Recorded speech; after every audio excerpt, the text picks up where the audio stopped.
पढ़ते हैं वो लोग किसी भी बात का उत्तर दे सकते हैं। इसीलिए परम श्रद्धेय भंते जी की जो भी साहित्य है, जो भी उनके द्वारा रचनाएं हैं, बहुत सारी रचनाएं परम श्रद्धेय भंते जी ने लिखी हैं।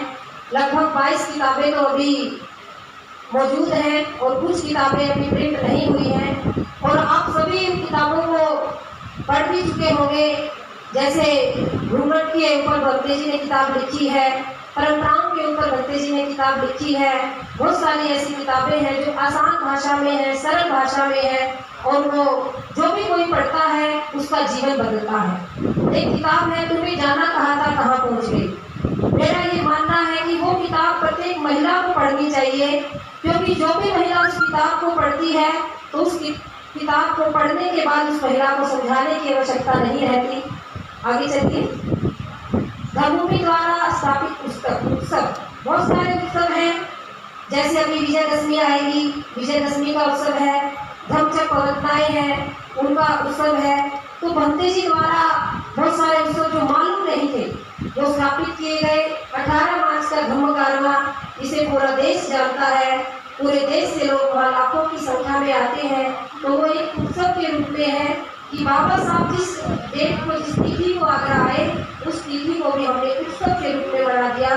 तो भंते जी का ये प्रयास है कि लोगों को हम अपने ही उत्सव मनाएं, हम दूसरों के त्यौहार बिल्कुल न मनाएं। तो बाबा साहब ने कहा कि दूसरों के त्यौहार हमें नहीं मनाने हैं।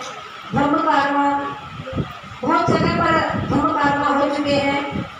आगरा से लेकर के हरियाणा है, मध्य प्रदेश है, गुजरात है, सभी जगह पे धम्म कारवां हुए हैं। बड़े बड़े लेवल पे धम्म कारवां हुए हैं और धम्म कारवां का एक उद्देश्य है कि लोगों में उत्साह पैदा हो जाए, लोग निराश ना हो। लोगों को लगना चाहिए कि हमारे भी अपने उत्सव हैं, हमारे भी अपने इतने बड़े बड़े धम्म आयोजन होते हैं। इसीलिए परम श्रद्धेय भंते जी के सानिध्य में बहुत बड़े बड़े धम्म कारवां हुए हैं और आप लोग उसके साक्षी भी बने हैं, सभी लोग उसमें भागीदार भी बने हैं। आगे आगे चलिए, हम थोड़ा आगे जल्दी जल्दी करता रहिए। पढ़ाते थोड़ा जल्दी जल्दी करते बस।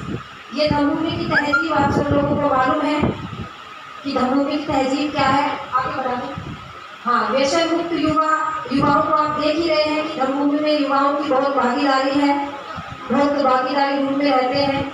घूंघट मुक्त महिलाएं, अभी मैंने बताया ही है कि महिलाएं अगर घूंघट से मुक्त हुई है तो भंते जी के प्रयासों से हुई है। और उससे आगे ले चल। हाँ, धम्मभूमि आचार संहिता, इसका भी आप सबको मालूम है कि आचार संहिता अभी पिछले ही साल सभी के प्रयासों से आचार संहिता, बौद्धों की नियमावली अभी बनाई गई है। 1 मुट्ठी आटा हर रोज 1 रुपया दान, ये भी भंते जी हमेशा बताते हैं कि हमें 1 मुट्ठी आटा और 1 रुपया दान धर्म के लिए करना चाहिए। और बौद्ध परंपराओं की पुनः स्थापना, आगे चलो, आगे चलाओ। हाँ, धम्मभूमि का 22 राज्यों में लगभग विस्तार है। 14 राज्यों के प्रतिनिधि तो यहाँ पर बैठे ही हैं। बस अभी ये लास्ट का है। भंते जी ने जो पिछले साल स्लोगन दिया है, जो आचार संहिता बनाई कि हमें जाति से मुक्त होकर बौद्ध बनना है, तो एक बार सभी नारा लगाएंगे। मैं बौद्ध हूँ, जाति से मुक्त हूँ, जाति से मुक्त हूँ, जाति से मुक्त हूँ, बौद्ध मेरा समाज है, बौद्ध मेरा समाज है। धन्यवाद। आगे एक और स्लाइड और बची है, वो बाद में करेंगे क्योंकि अभी भंते की शिवली जी हमारे बीच में पहुंच चुके हैं। सभी ध्यान दें, कुछ लोग थे और